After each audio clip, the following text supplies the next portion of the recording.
1 Korintus pasal yang kedua, ayat yang ke-9. Saudara baca mulai dari ayat yang ke-6 nanti ya. Itu perikop bagus. Saudara baca mulai dari ayat yang ke-6 sampai 16. Tapi kita hanya akan baca beberapa ayat. 1 Korintus pasal yang kedua, ayat yang ke-9. Tetapi seperti ada tertulis, apa yang tidak pernah dilihat oleh mata dan tidak pernah didengar oleh telinga dan yang tidak pernah timbul dalam hati manusia, semua yang disediakan Allah untuk mereka yang mengasihi Dia.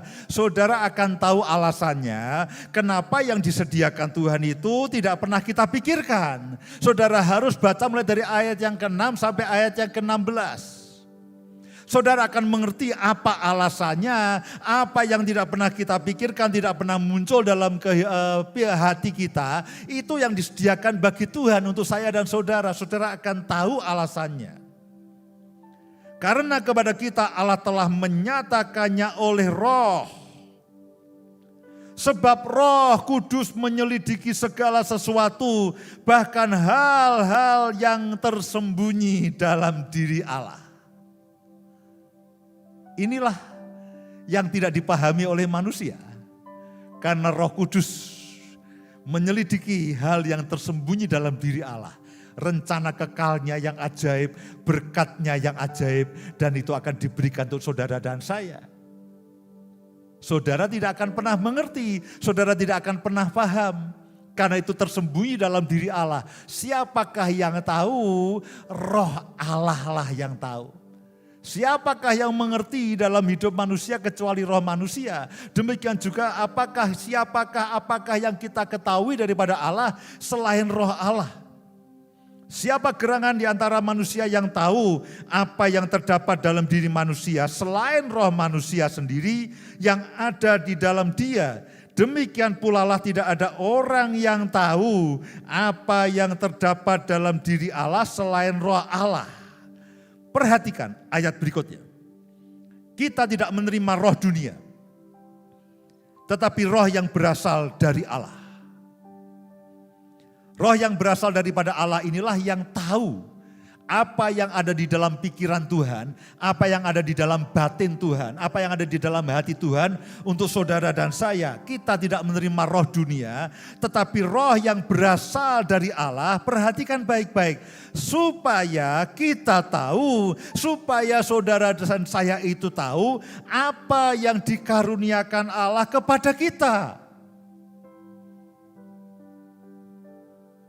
Jadi Roh Kudus itu akan menolong saya dan saudara untuk mengerti apa yang Tuhan sediakan untuk saudara dan saya. Berkat rohaninya, berkat jasmaninya, masa depannya. Nah pasti itu tidak pernah muncul dalam pikiran kita.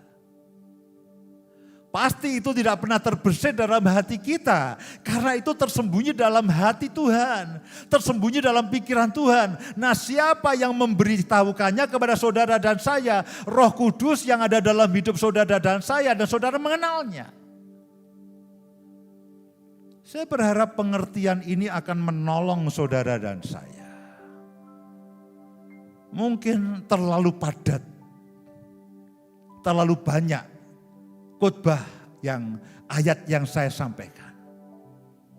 Saudara mungkin berharap, Pak, khotbah yang ringan, menyenangkan dan menguatkan.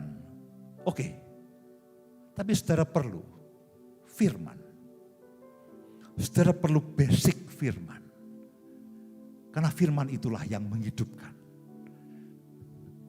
Kata-kata motivasi saya tidak menolong apa-apa.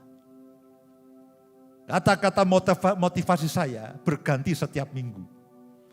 Tergantung informasi yang saya terima. Tergantung dari buku yang saya baca. Tapi kalau firman. Karena itulah sejujurnya setiap kali saya khotbah saya paling suka baca firman banyak-banyak. Kenapa? Karena firman itu yang fix. Firman itu yang kekal. Firman itu yang pasti terjadi.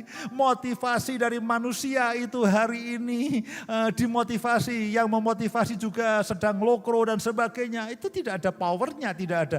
Hanya memberikan penghiburan atau pengharapan sesaat. Tetapi firman itulah yang kekal.